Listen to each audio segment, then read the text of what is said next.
एक व्यस्त, विचलित व्यक्ति एक शोरगुल वाले अराजक गांव से गुजर रहा है। वह तनावग्रस्त और अभिभूत दिखता है।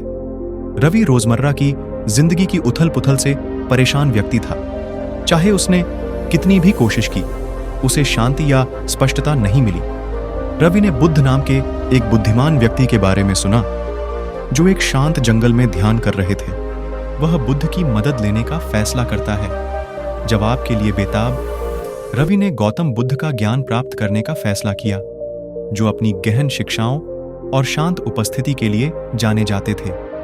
रवि बुद्ध के पास जाता है, जो एक पेड़ के नीचे ध्यान कर रहे हैं। रवि की आंतरिक उथल पुथल के विपरीत आसपास का वातावरण शांत और शांतिमय है। रवि ने बुद्ध को बोधि वृक्ष के नीचे ध्यान करते हुए पाया। वह आशा और अनिश्चितता दोनों महसूस करते हुए सावधानी से पास आए। रवि बुद्ध के सामने बैठता है और अपनी समस्याओं के बारे में बताता है, कैसे वह जीवन की मांगों से अभिभूत है और शांति पाने में असमर्थ है। रवि ने अपने दिल की बात बयान करते हुए बताया कि कैसे वह जीवन के दबावों में फंसा हुआ महसूस कर रहा था, कोई शांति या स्पष्टता पाने में असमर्थ था। बुद्ध धैर्यपूर्वक सुनते हैं, फिर धीरे से रवि को बैठने और कुछ गहरी सांसें लेने के लिए कहते हैं। शांति पर जोर देते हुए जंगल की आवाजें अधिक प्रमुख हो जाती हैं। कथन: बुद्ध ने शांत मुस्कान के साथ रवि को बैठने और गहरी सांस लेने के लिए कहा, जिससे जंगल की शांत आवाजें उसके परेशान मन को शांत कर सकें। बुद्ध ने 4 आर्य सत्य और आर्य अष्टांगिक मार्ग की व्याख्या करते हुए बोलना शुरू किया। प्रत्येक शिक्षा के दृश्य वैसे ही प्रकट होते हैं जैसे बुद्ध समझाते हैं।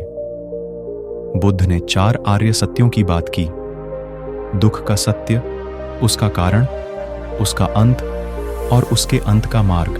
उन्होंने नोबल अष्टांगिक पथ की व्याख्या की, जो व्यक्तियों को आसक्ति और भ्रम से मुक्त करने के लक्ष्य के साथ नैतिक और मानसिक विकास के लिए एक मार्गदर्शिका है। सही दृष्टिकोण, सही इरादा, सही भाषण, सही कार्य, सही आजीविका, सही प्रयास, सही मानसिकता और सही एकाग्रता।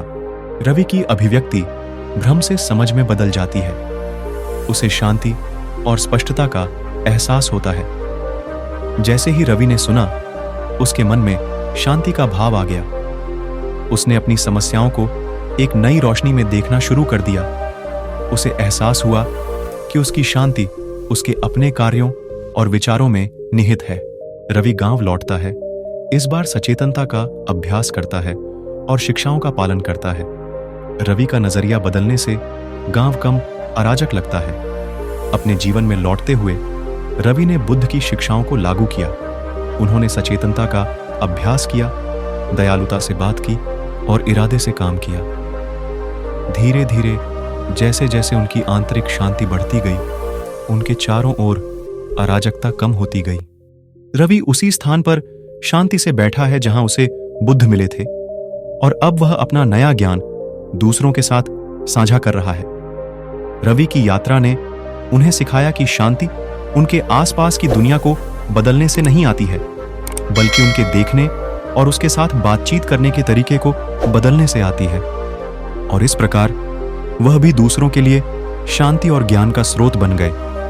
प्रकृति का एक शांत दृश्य शायद बुद्ध के एक उद्धरण के साथ स्क्रीन पर दिखाई दे रहा है।